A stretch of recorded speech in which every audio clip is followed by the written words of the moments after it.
दोस्तों, मैं एक बार फिर से आपके सामने एक नया वीडियो लेकर हाजिर हुई हूँ। पार्ट 4। इसके शीर्षक है मौसी। यह पाठ श्री भीष्म साहनी के द्वारा लिखा गया है। इसमें मानवीय लगाव और स्वभाव और अपने से पहले दूसरे के बारे में सोचने, इसके बारे में बताया गया है। उम्मीद है आप सब लोग को पसंद आएगा।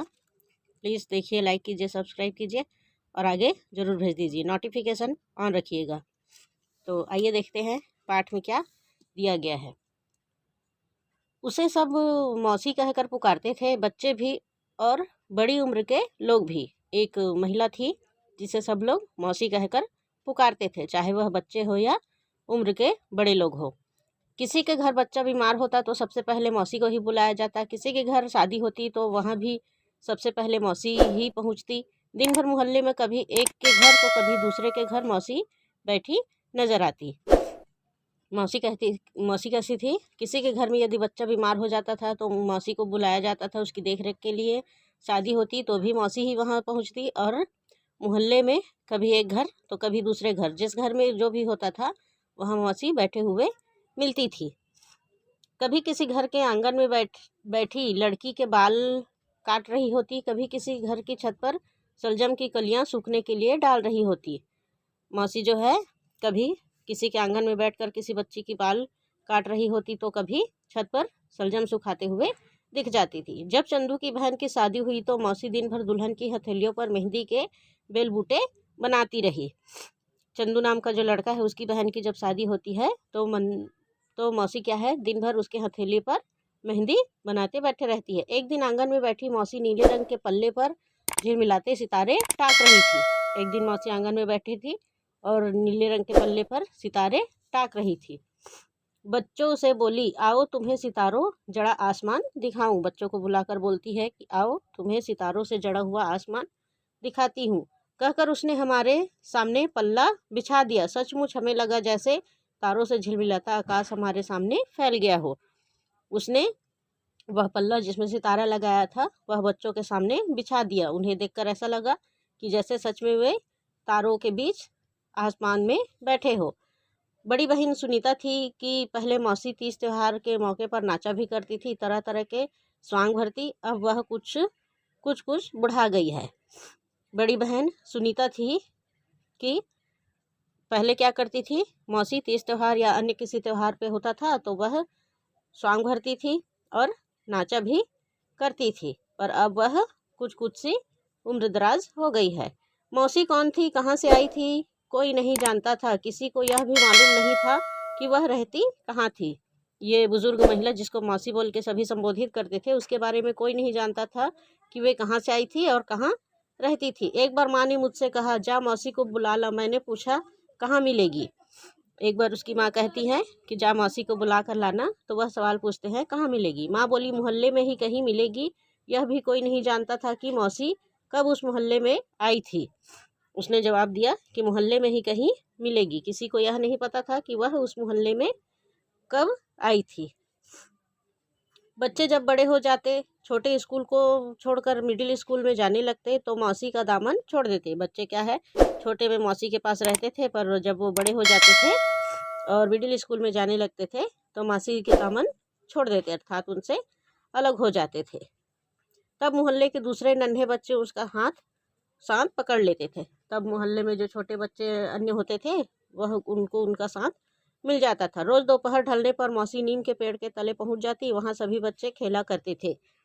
रोज दोपहर होने पर मौसी नीम के पेड़ के नीचे जाती थी। वहां क्या करते थे, सब बच्चे खेला करते थे। मौसी को बच्चों के साथ खेलना, उन्हें कहानियाँ चुटकुले सुनाना बहुत पसंद था। मौसी को बच्चों के साथ खेलना, उन्हें कहानियाँ चुटकुला सुनाना बहुत पसंद था।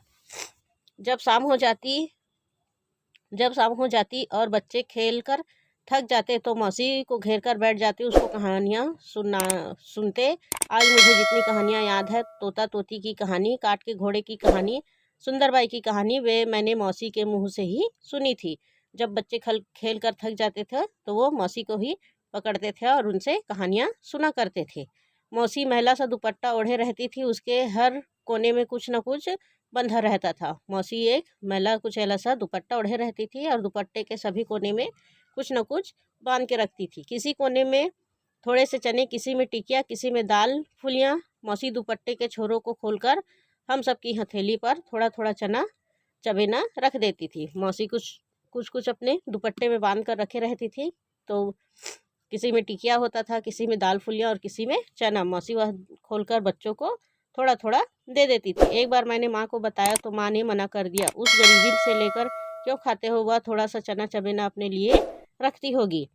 उसने अपनी माँ को बताया कि मौसी हमको देती है, तो उसने मना कर दिया। वह कहती है कि वह गरीबिन है, उससे लेकर क्यों खाते हो, वह अपने लिए थोड़ा बहुत रखी रहती होगी। मौसी के साथ दिन रात रहते हुए भी कोई नहीं जानता था मौसी कौन है। मौसी के साथ सभी दिन रात रहते थे, पर किसी को नहीं पता था कि मौसी कौन है, उसका कोई सगा संबंधी है या नहीं। कोई बच्चा उससे पूछता, मौसी तुम कहाँ की रहने वाली हो, कोई नहीं जानते थे कि उसके कोई सगे संबंधी है या नहीं। कोई बच्चा यदि उससे पूछ देता था कि मौसी तुम कहाँ के रहने वाली हो, तो कहती तुम्हारे मोहल्ले की। तो उनका जवाब होता था तुम्हारे ही मोहल्ले की। तुम कौन हो, कहती तुम्हारी मौसी। तुम्हारे बेटे बेटियां कहाँ हैं, तो अपनी उंगली से एक एक बच्चे को छूकर कहती यह मेरा बेटा, यह मेरी बेटी है। यदि कोई पूछ देते थे कि तुम्हारे बच्चे अर्थात तुम्हारे बेटे बेटियां कहाँ हैं, तो वह उन्हीं बच्चों को छूकर, उंगली से छूकर ये मेरे बेटे और ये मेरी बेटियां कह देती थी। तो अपनी उंगली से एक एक बच्चे छूकर मेरे बेटे मैं मौसी हूँ, यही मेरा नाम है। वह कहती थी कि मैं मौसी हूँ, यही मेरा नाम है। एक दिन जब स्कूल की छुट्टी हुई, हम लोग बस्ती उठाकर बाहर निकले तो मौसी फटाक पर नहीं मिली। एक दिन जब छुट्टी हुई और बच्चे बस्ती उठाकर बाहर निकले तो मौसी उनको वहाँ नहीं मिली। उस दिन बच्चों को कोई लेने नहीं गया। दोपहर को बच्चे खेलने के लिए निकले तो मौसी पेड़ के नीचे भी नहीं थी। जब बच्चे खेलने के लिए गए तो मौसी पेड़ के नीचे भी उनको नहीं मिली। सभी ने एक दूसरे से पूछा पर किसी को मालूम नहीं था कि मौसी कहाँ गई। सब एक दूसरे से सवाल पूछते हैं कि मौसी कहाँ है, पर किसी को नहीं मालूम था कि वो कहाँ गई। कई दिन बीत गए पर मौसी का कुछ पता ना चला। कोई कहता मौसी बीमार है, कोई कहता वो अपने गांव चली गई है। मौसी के ना रहने से मोहल्ला बड़ा खाली खाली लगता था। काफ़ी दिन बीत जाने के बाद मौसी का कुछ पता नहीं चला। कोई कहते थे कि मौसी बीमार है, कोई कहते थे वह अपना गाँव चली गई है। मोहल्ला बिल्कुल खाली सा लगने लगा था। पेड़ के नीचे भी सूना सूना रहता था। कुछ दिन बाद एक मोची पेड़ के नीचे आकर बैठने लगा, पर बच्चों ने उसे खदेड़कर भगा दिया। पेड़ के नीचे भी सूना सूना रहता था। एक मोची वहां आकर बैठा, पर बच्चों ने उनको भगा दिया। यह मौसी की जगह है, यहाँ कोई नहीं बैठ सकता। मौसी पेड़ के नीचे बैठती थी तो घर वालों को भी बच्चों की चिंता नहीं थी। वह कहते कि यह मौसी की जगह है, यहाँ कोई नहीं बैठ सकता। मौसी जब पेड़ के नीचे बैठती थी तो बच्चों की देखभाल करती थी, जिससे घर वालों को भी चिंता नहीं होती थी।